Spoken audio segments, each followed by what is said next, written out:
Bueno, desde Temuco tomamos contacto ahora con el diputado de la Democracia Cristiana por la Araucanía, René Zafirio. Diputado, ¿cómo está? Muy buenas noches. Buenas noches, Daniel. Muy bien, muchas gracias. Diputado, ¿escuchaba usted las palabras del presidente de la Sociedad Nacional de Agricultura? ¿Qué opinión le merecen? Yo creo que el error que se ha cometido con el tema indígena, primero es hablar exclusivamente del problema indígena. Y lo segundo es que se ha pretendido judicializar un tema que tiene ribetes que son de mucho mayor trascendencia, que tienen un origen histórico distinto y que no se resuelve con más policías. De hecho, hay predios, hay propiedades que han estado protegidas a partir de decisiones judiciales durante casi una década y los niveles de conflictividad no disminuyen.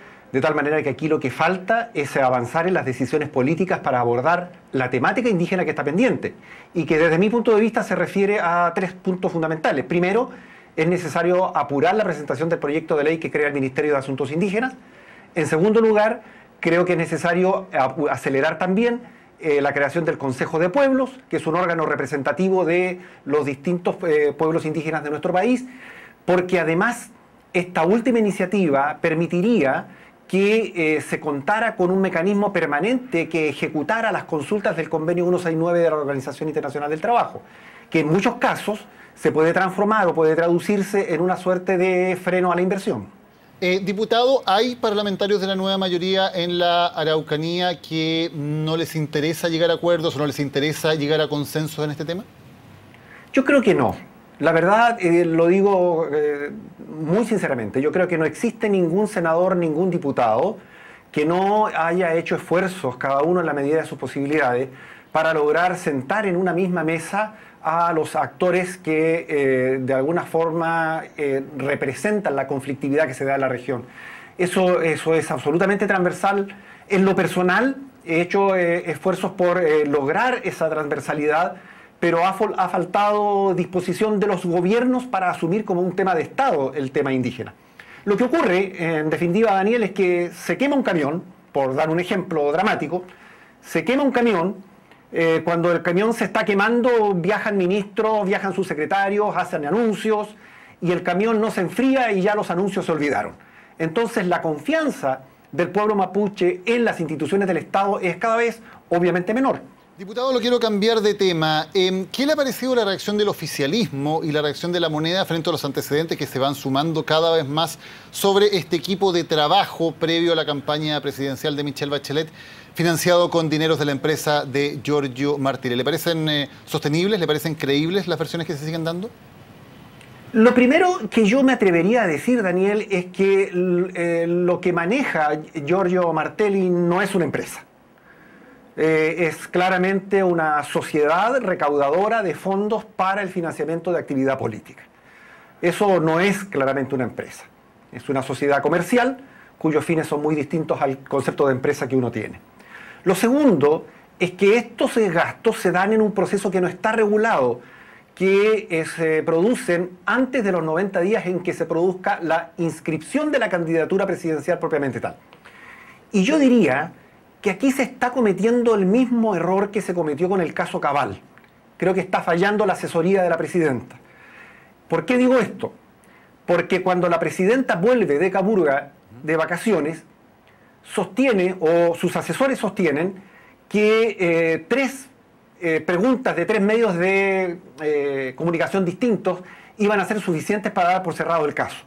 Y ya estamos a fines de mayo, y todavía hablamos del caso Cabal, que era mucho más grande que lo que se preveía. Ahora, lo que se está intentando es hacernos creer que todo el proceso previo a la inscripción de la candidatura de la presidenta Bachelet no está claro con qué recursos se financió. Si esos recursos provinieron desde Soquimich, la verdad es que es una afrenta enorme para quienes participamos de la campaña de la presidenta Bachelet.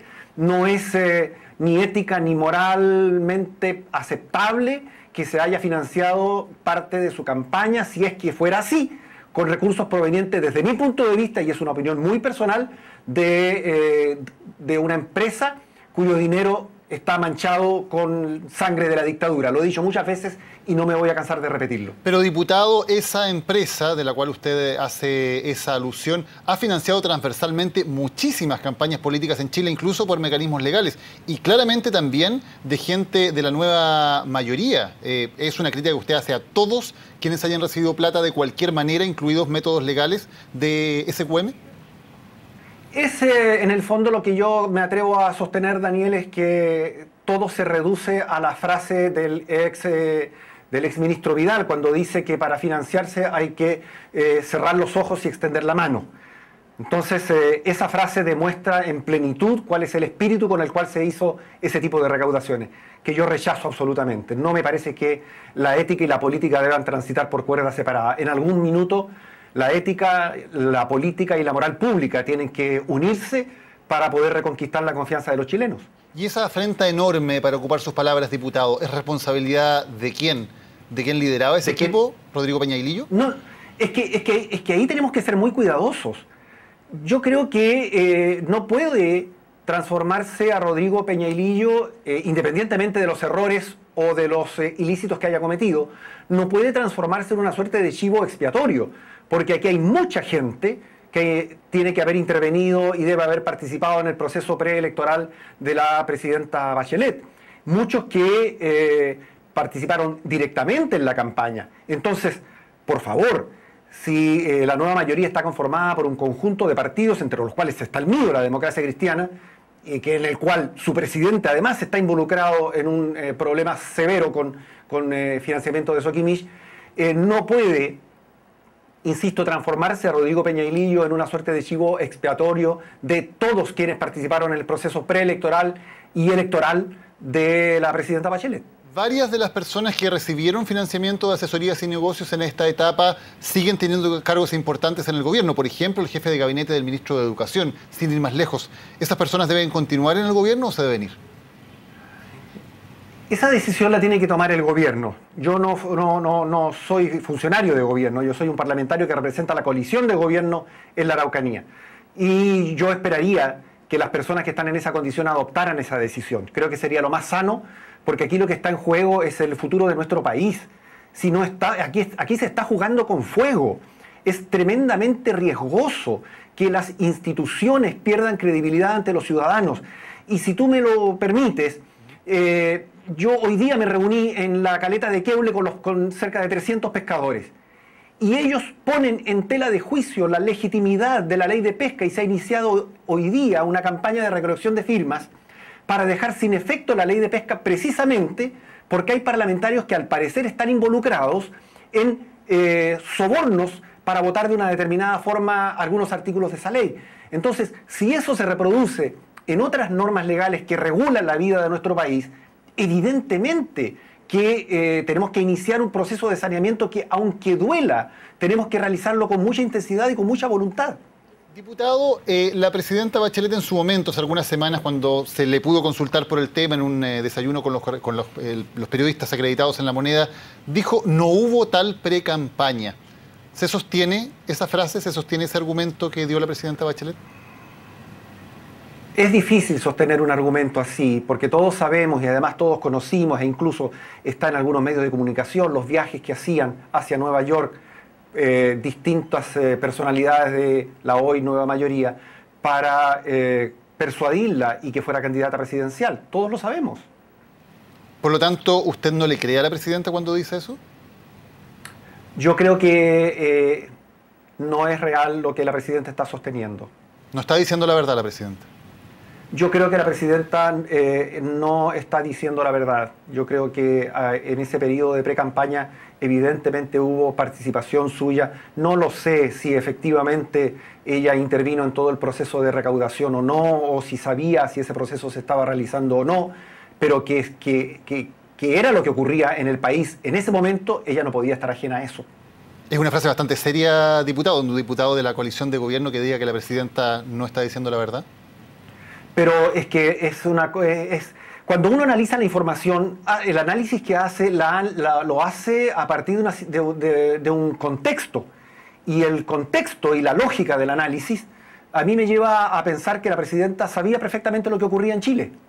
¿Y eso, saber lo que ocurría, significa saber de qué empresas venía el financiamiento también de esa precampaña? No necesariamente, pero tendrá que ser una materia que tiene que ser investigada. Y mira, yo creo que aquí el país no puede estar eternamente en este tira y afloja con esta situación. Yo creo que tenemos que adoptar decisiones más radicales.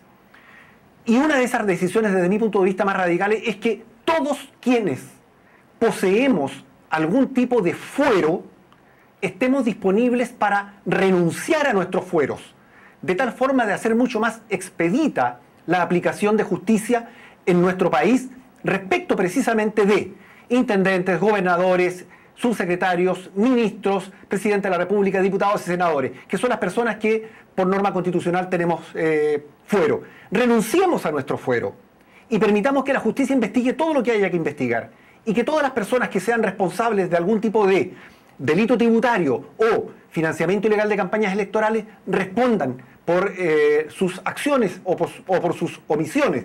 Pero no podemos estar años en este debate que lo único que hace es desacreditarnos ante el mundo y generar una situación de confrontación en nuestro país mucho más difícil de resolver a futuro. Y, diputado, la presidenta Bachelet, ¿qué debería hacer? ¿Debería rectificar su declaración? Yo creo que la presidenta Bachelet, mira, si tú me permites, ayer hablé con 3 dueñas de casa de Padre Las Casas, una comuna aquí al lado de Temuco, y les pregunté lo siguiente: ¿qué hubieran opinado ustedes si en el discurso del 21 de mayo la presidenta de la República, ante el caso Cabal, al regresar de sus vacaciones, hubiera dicho: pido perdón al país, pero actué privilegiando mi condición de madre por sobre mi condición de jefa de Estado? La respuesta de las 3 mujeres fue de inmediato decir: pero por favor, ¿qué otra cosa que